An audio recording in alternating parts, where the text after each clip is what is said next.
बाल गणेश के मूषक राज। प्यारे दोस्तों, कैसे हैं आप?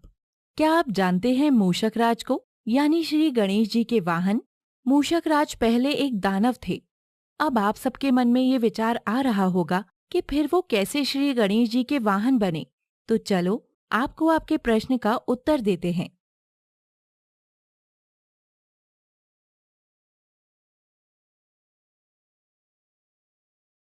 बहुत पुरानी बात है। गजमुखासुर नाम का एक दानव रहता था और वो शिवजी का बहुत बड़ा भक्त था।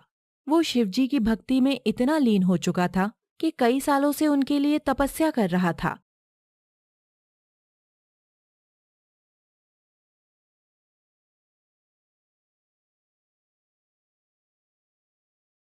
और तपस्या करके उसने शिवजी को प्रसन्न कर दिया और शिवजी साक्षात उसको दर्शन देने आए। गजमुखासुर असुर, उठो भक्त, तुम्हारी तपस्या पूर्ण हुई। मैं तुम्हारी तपस्या से बहुत प्रसन्न हूँ। प्रभु, मैं आपका बहुत बड़ा भक्त हूँ। अगर आपको मुझे देखकर प्रसन्नता हुई तो मुझे कोई वरदान दीजिए। मांगो भक्त, क्या मांगना चाहते हो? जो तुम मांगोगे वही तुम्हें वरदान दिया जाएगा। प्रभु, मैं चाहता हूँ कि मैं सृष्टि का सबसे शक्तिशाली असुर बन जाऊं और कोई भी देवता मुझे पराजित ना कर सके, साथ ही ना ही कोई मनुष्य और ना ही कोई दानव। ठीक है, तुम्हारी ये इच्छा पूर्ण होगी, लेकिन कभी भी इस वरदान का गलत उपयोग मत करना, वरना सभी कहेंगे शिवजी के वरदान का तुमने दुरुपयोग किया। जो आज्ञा प्रभु, मैं आपकी आज्ञा का पालन करूंगा। ठीक है, तो तुम्हारी इच्छा पूर्ण हुई। अब तुम्हें कोई पराजित नहीं कर सकता। इतना कहकर महादेव वहां से विलुप्त हो जाते हैं।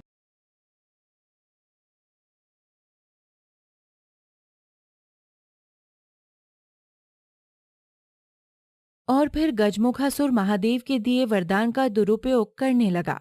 फिर उसने सभी मनुष्यों को परेशान करना शुरू कर दिया और सभी देवी देवता भी उससे परेशान हो चुके थे।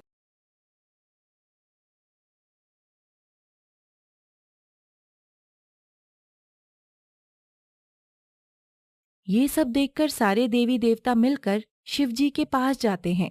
प्रभु, आपने गजमुखासुर को ऐसा वरदान दिया जिसके बाद उसने सारे निर्दोष मनुष्यों को परेशान करना शुरू कर दिया है। पर मैंने गजमुखासुर से कहा था कि अपने वरदान का दुरुपयोग मत करना। प्रभु, आप सच में भोलेनाथ हो। आपने एक दानव को वरदान दे दिया। अब इसके कारण गजमुखासुर किसी के हाथ नहीं आ रहा है और अब तीनों लोकों पर गजमुखासुर का ही राज है।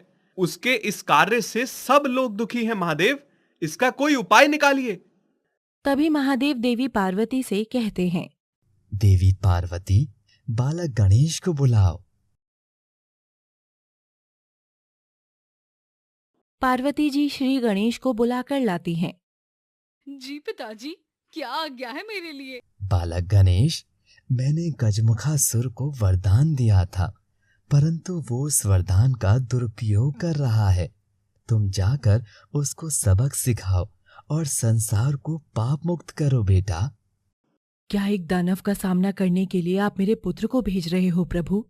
हाँ, क्योंकि हमारा पुत्र इस कार्य के लिए सक्षम है। तभी देवतागण कहते हैं, लेकिन प्रभु, गणेश जी तो नन्हे से बालक हैं। वो कैसे सामना करेंगे इतने विशाल और शक्तिशाली दानव का? तुम सब प्रश्न मत करो, बस भरोसा रखो।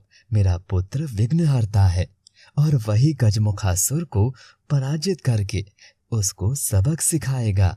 ठीक है पिताजी, आप निश्चिंत हो जाइए। आपकी आज्ञा का पालन करना मेरा परम कर्तव्य है। तभी नंदी जी कहते हैं, रुको बालक गणेश, मैं भी आपके साथ चलता हूँ। हाँ पुत्र, इन सभी गणों को अपने साथ लेकर जाओ ताकि ये भी तुम्हारी सहायता कर सकें।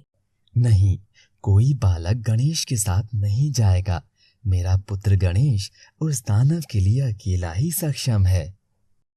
फिर शिवजी ने गणेश जी को आशीर्वाद दिया और गणेश जी आशीर्वाद लेकर अपने मार्ग पर चल दिए।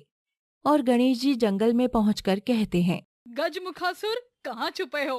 हिम्मत है तो सामने आओ, तुम्हारा काल तुम्हारे सामने है। गजमुखासुर जोर जोर से हंसता है।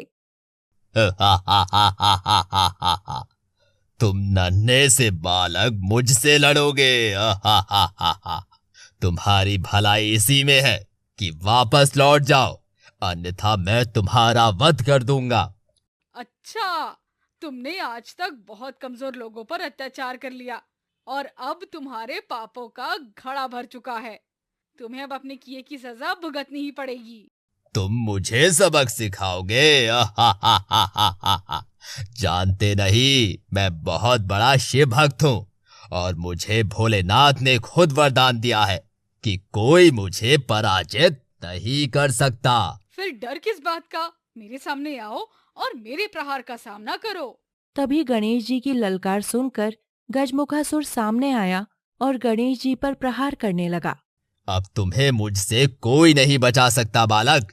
तुम्हारी पराजय मेरे हाथों आज निश्चित है। गजमुखासुर, तुमने बहुत लोगों को परेशान किया है, अब मैं तुम्हें दंड देता हूँ।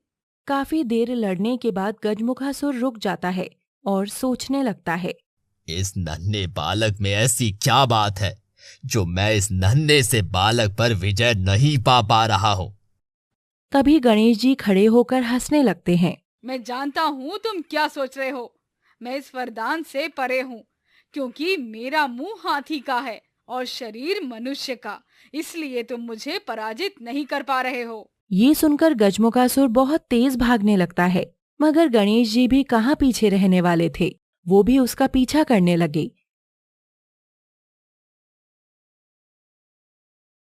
तभी गजमुखासुर ने सोचा, ऐसे मैं कब तक भागता रहूंगा? अगर मैं छोटा सा चूहा बन जाऊं तो आसानी से भाग पाऊंगा और इस नन्हे बालक से अपने प्राण बचा पाऊंगा।